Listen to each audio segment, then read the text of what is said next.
Which slide? I'll get All the you way to. down. You know, which one are you on? You're on part 7. Yeah, is that what you wanted? Good man, let's go down that because, you know, this is I didn't show you this lot. So now I'll show it to you. And remember that it's 2 or 3 days old and that I put in late breaking news on here. Do you want to do this slide, Trey? Well, all right, let's quickly trot down. That's how I'll waltz down this one fast. All right, this is this flash crash continues. All right. Just a second, I have to change my display setting. All right. I'll waltz down this and then I'll go back and show you the road to hog heaven, which is a little higher up. Oh, you want the microphone? No, well, do I? Yes. Yes.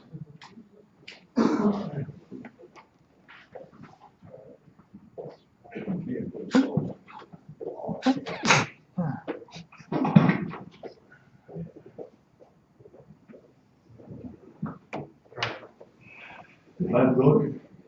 Oh, that's great.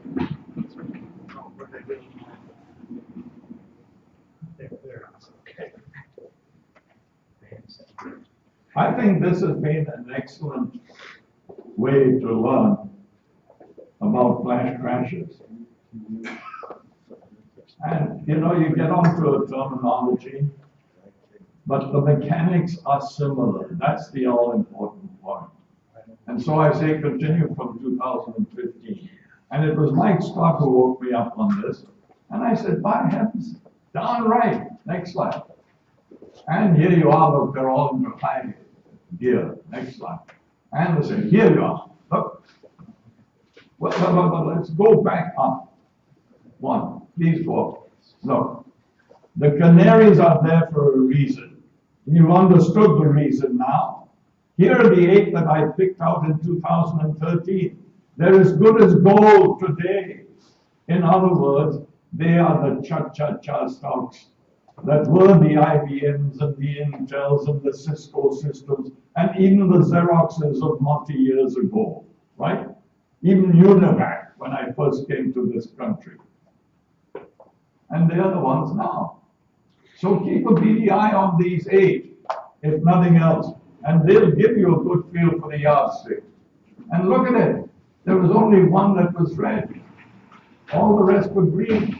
That in itself was confirming, is the point. Next slide. Now look, here's all this mumbo jumbo. I'm not going to repeat myself, but that's the essence of a flash crash. And it happened in 2011. Let's go down. Here it is in 2010. It's showing the same thing. Next one. Here. Oh, why didn't I have the 11 in there? Never mind. 2014. Notice this.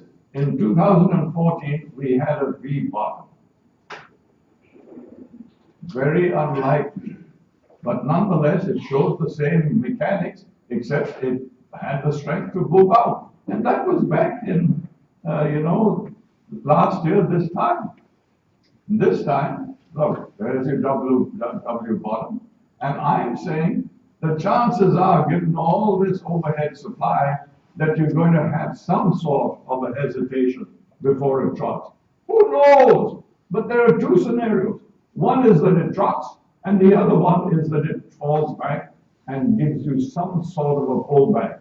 I don't expect it to come all the way back here, but I'd like to see it come back a notch or 2, and then trot for the jolly old Thanksgiving and Christmas rally. That would make sense, all right?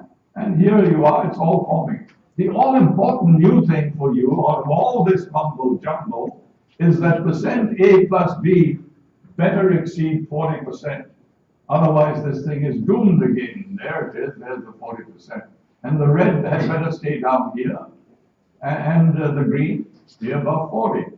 That's the new piece that we've learned. Next slide. And there it is. I'm not going to repeat myself, but there you are. That's what it is at the moment. Next. And so, you know my trick. Always look back to see a comparable piece. And this is Black Swan. Well, it's semi-black swan. It isn't black swan. It's only the 17 coming down through the 50. Take that beast and stick it over here and say that's what it's got to do. That's what it's got to do if this scenario is right. And what it says is, hey, around about Thanksgiving time, one should see this beast going up. Next slide. And look, it started to do its trick. I mean, you give me that. We're not 4 months yet. It started to do its trick. More importantly, look at the high jump. The high jump, of course, is the combination, is that green one right at the top there, light green, which is the combination of the 1750 and 200. That's adding, a little bit of icing on the cake. Just follow the 200-day moving average, which is the red piece. Notice, stuck in second gear at 10% above. You think we're going to get rise 10%? As I showed you with Chris's chart, unlikely for Pete's sake at this point in time. Next slide. And here's all that mumbo jumbo, which you understand. And of course, some sort of a pullback, ideally not further than the 0.5, is what you should expect. And then trot for your Thanksgiving rally. I'll buy that. I'll take that. Look, it's had the best part here of 10 or 11 days. And I told you this is 3 days old, so it's at least 12 or 14 days already. Next slide.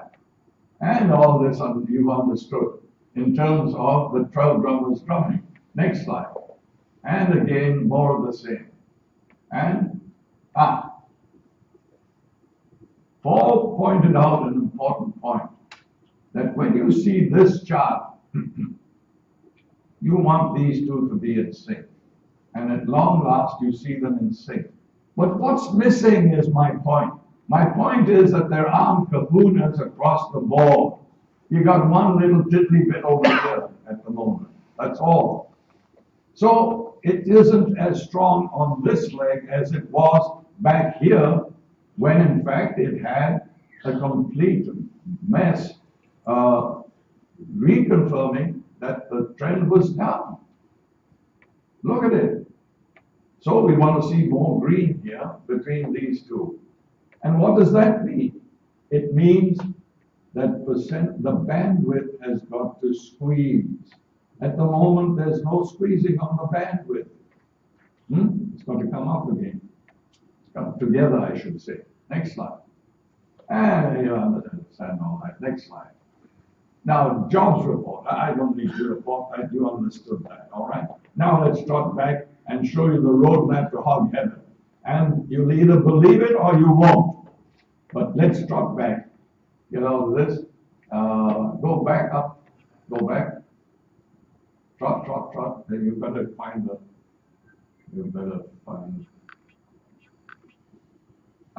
coming a bit further, now, a little further, okay. Staying on the right side of the market, managing fear and greed with the impulse indicators and the roadmap to hog heaven. Now look, I didn't make this up. Here is, in fact, the low of 2009, right, March 17th or whatever it was, somewhere around there, 12, 13, and look at the move. And look what you've got. You got Eureka's coming out of your ears here, and there's a kahuna. And the two go off, and we trot up. Unfortunately, I'm out of doodads here. Where's Brother Ron? So What do you need? Pointer. Pointer. Is it right there somewhere? Oh, thank you. Yeah, this beast is dying. Thank you. You know, when I fainted last March, I lost my equivalent of this beast. Anyway, look at that. Now, believe it or not, Eureka's with a kahuna, off we trot. Eureka's and two kahunas, a big blue one. Off we trot. No Eureka's, two phoenixes, down you come. This is 2009. What better indication of the roadmap to hog heaven? So you say, come on in, there's only one here. And of course, yes, you'd expect that. You had a 50% drop here in 2008. Pull my other leg. Next slide. And look at this. This is in fact repeating what happened in 2010. And look at all this business of the Phoenixes coming in. And what was this? This was a jolly old flash crash. Here's flash crash for you. Look, change from green to red. And of course, minus 17% in a what? In a matter of, well, in fact, the drop was essentially there and then there. But move on, move the stake. And look at this. Here's the debt crisis after the flash crash. What's this, Johnny? That's the pigs, minus 16%. And what do you have? Look at it. Eureka's coming out of your ears and kahunas to say move again. Next slide. And look, 9, 9, 9, 10. I'm saying Phoenixes and Eurekas. You get 2 kahunas and 2 Eurekas and off you go. 2 kahunas and a Eureka and off you go. How many more times do I have to make myself redundant? Next slide. And look, here's 2010. Look at it. It's all the same stuff. Move on. And here it is again, for Pete's sake. We're in late 2010, and it's repeating itself. 2 Eurekas and a kahuna, a Eureka and a kahuna. You need that confirmation. Late stage climax. Look. Now don't be fooled. If you get a Eureka and here, you know that that's a climax run.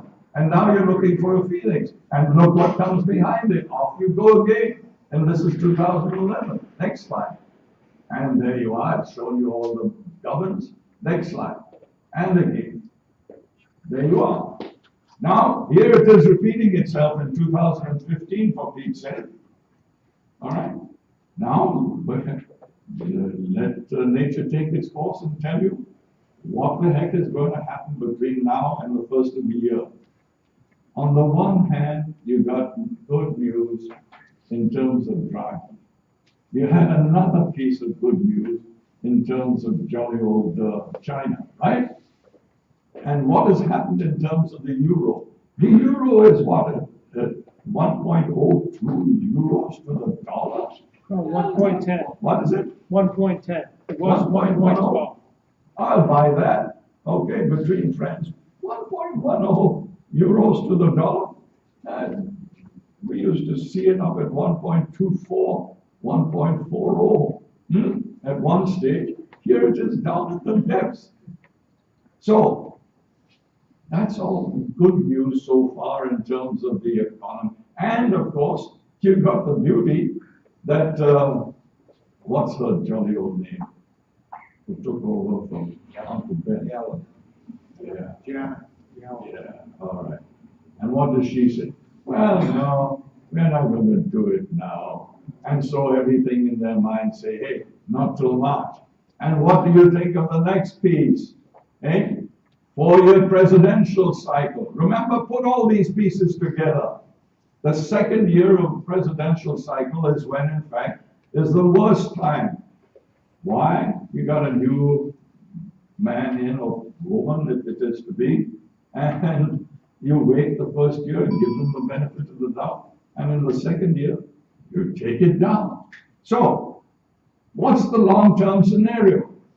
My heavens, by then we're at 2017, as you reminded me. That's over 8 years ago. 8. We've seldom had a run of 8 years. So there's some well, by heavens, look at the other chart I gave you, which said 47 months without a 10% correction. You see how these things are going counter in one's mind in terms of where this is at? Of course, on the 48th time, we had a flash crash. It had to come in that sort of form. But now that you've had the crash, I have all this hunky-dory once again, and you're seeing what's transpired. Have I got it for you now? And these signals are worth their weight in gold, for Pete's sake. Well, gold hasn't been so good. What? Gold hasn't been so good. So he said they're worth the weight in gold, and said gold hasn't been so good. Oh. He and I just couldn't. Oh. He's after you all the time. You know what? Brother Bob comes over every couple of weeks or so, and we sit there from around about 10, 11 o'clock in the morning. We go to about 6 o'clock at night. And you know what our goal is? Very simple. Beat one. And so where do we start? We start with this, hey, there's no beating him. You take the 50 GIR. And here is Sherlock Holmes and myself sitting there. And we're saying, how can we in fact milk this beast so that we can beat him? And we go back and do a lot of back testing in terms of how much more we get out of that milking his stuff. And invariably we can show a thing or two. You want to see two frustrated individuals? Yeah. Yeah. And you can see what it's done to me. Now I have a jolly old cane, for Pete's sake. All right. Well, Oh, we have one. we have a lot of fun. That's the key thing. Look, if you can't have fun all of this down there, then what the heck are you doing? Fiddling around, for Pete's sake. But the all-important thing is, at this age, as I look at you, how many of you are less than 30 years old? Where's my friend? There's one. Oh, look at him. All right. You see, he's learning at the right time. Yeah. Where's Brother Dave? He's at the back. Your Dave? Late breaking news. David is going to get software. Yeah, he told me that. Free gratis. Oh, I shouldn't have said that. Old George said, Ian, get him a trial and we'll in fact give him the software. I'm gonna block. It's about time, darn it, for Pete's sake. They're at 50, he's at 52 now. Do you know how many years we've had at Xerox between the three of us? David, Paul, and myself? Come on, have a guess. 80? 90? Good man. 90 years between the three of us. They've outstripped me. Eh? Not the same company, I can tell you. Ah, there you go. That's it. Yeah, well, that's how it goes. I shouldn't go back. Well, why not? Do you know my finest hour? No, not again. I knew somewhere in this darn seminar you'd bring that piece up. Picture this, guys. You don't mind. This is I can see the newbies are smiling, saying, oh, I haven't done this one. I'm not putting my bag to you for. Oh, look at him, you see? Ron's turn. He's already pushing me. Anyway, Go ahead. look, picture this. I'm 30 years old. I'm at Xerox. I've been there for a couple of years. I was lucky to be in there at its best, all right, in its earliest years. And there I was on this particular occasion, sitting in front of Joe Wilson, who was the boss, and at that point in time, cared about people. That was the point. He cared about his people.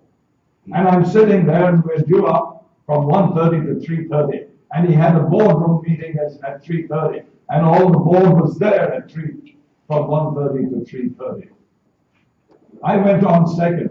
And at 3:20, the first guy sat down. And my boss turned to Joe and said, what's your pleasure, Joe? I can summarize in 10 minutes, or we can come back another day. And this was my finest hour, because I'm sitting there, I'm not going on. So I'm relaxed. And then Joe looks around the room and says, no, he says, I see young Ian is here. And I know he always has a story to tell. And I want to hear it. You guys don't mind if we, delay the boardroom meeting. Now my jolly old heart pounded like this. And just think of the man. Now, young man, he says, you take your time. You take your time. Well, of course, one of the things that, as you can now see, has always been behind me, is that I can tell a story very quickly and get you to net what is the essence of it. And in 20 minutes, I'd rattled it off. Fine, that's all good stuff. And he said, very good, Ian. Did you consider, here is the message. It was nice to have all that pat on the back, but that wasn't the message. Back then at 30 years old, did you consider any other strategies? No, sir. Oh, all right. We'll be back to you with our answer. There are 300 people sitting behind me who have been slogging on this thing for 9 months. And we're each vying for the money. That was the early days of Xerox. And it was then that I realized I never ever went in front of that man again without 3 scenarios. And take it, young man, you take it from me. Always look for 3 scenarios. The high road, the middle road, the low road. It's red, yellow, and green. I mean, I'm preaching to the choir now because that's what this program is all about. It's the colors that matter. All right? Don't get tied up in the minutiae. What's the bottom line? So what are the questions? Hope you didn't mind having me repeat it one more time. But that has been life for me. Just think about it. I'll tell you one more story. Why am I sitting here? I, in fact, was sitting in jolly old London. I had, in fact, got out of my national service, and I was back again into industry, and I had done some work with Univac in London.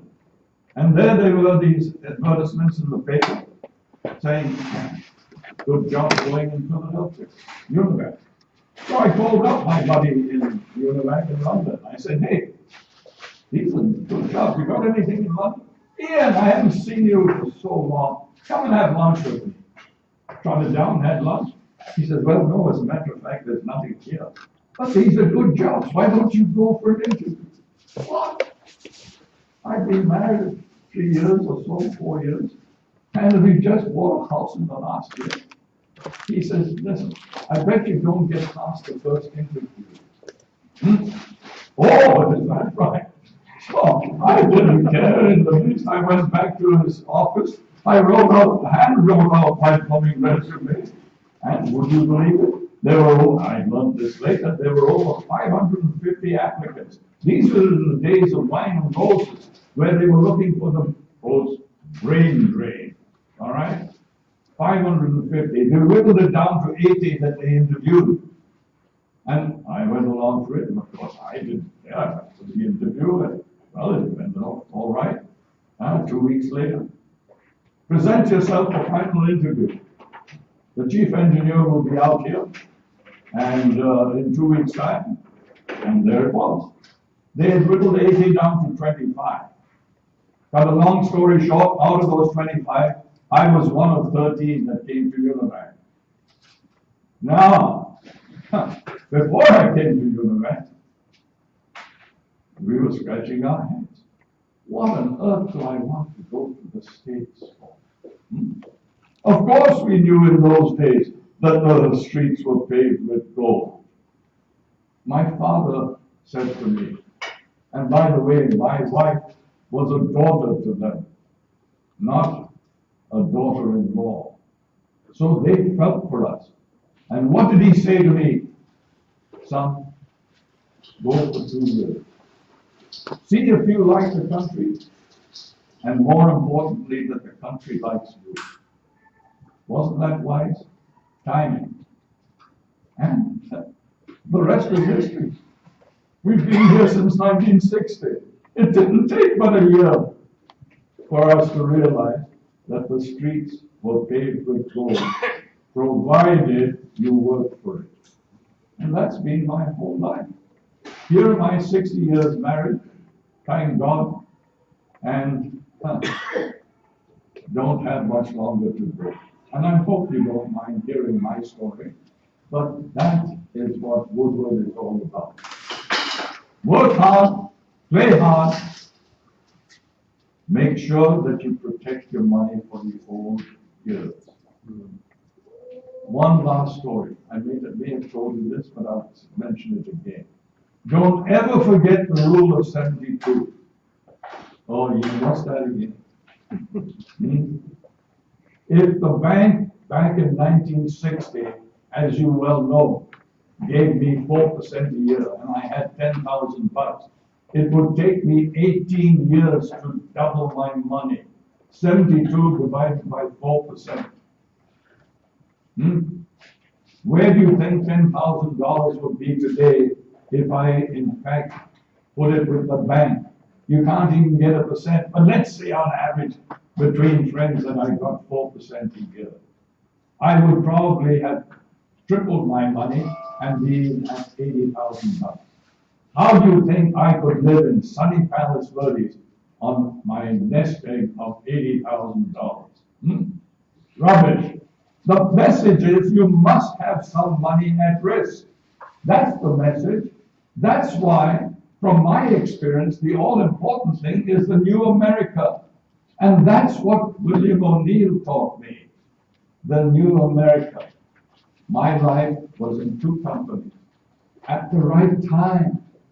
Univac in its infancy, when there were only 3 companies, that was IBM, Univac, and Burroughs. And fortunately, my whole life was one. Oh, I'm getting signals. Oh, hold on. I'm taking this time. Anyway, let's finish on this note for me. Univac. The computers were the size of this room. But would you believe it? I was lucky enough to get into online real-time computing. In those days, in 1960, why? Because I was doing a banking system where they needed to, in fact, have the ability to use online real-time. Lucky. Timing is everything in this world, is the point. I go to Xerox. Why? Because I was plucked by that same senior manager out of Univac who had gone to Xerox. And the rest is history. I was lucky again. Timing is everything. Timing is everything, is the message here. It became very simple for me to translate my experience of 2 new America companies to understanding why William O'Neill had the guts of what to build on. And in my own career, having understood the need versus feasibility, and always that desire to build a better mousetrap, I said, we're going to find a better mousetrap. And who should you find in this day and age? Gil Morales sitting here, a disciple of O'Neill, and he's found a better mousetrap. Milk it. Thanks so much, guys. Hope you don't mind.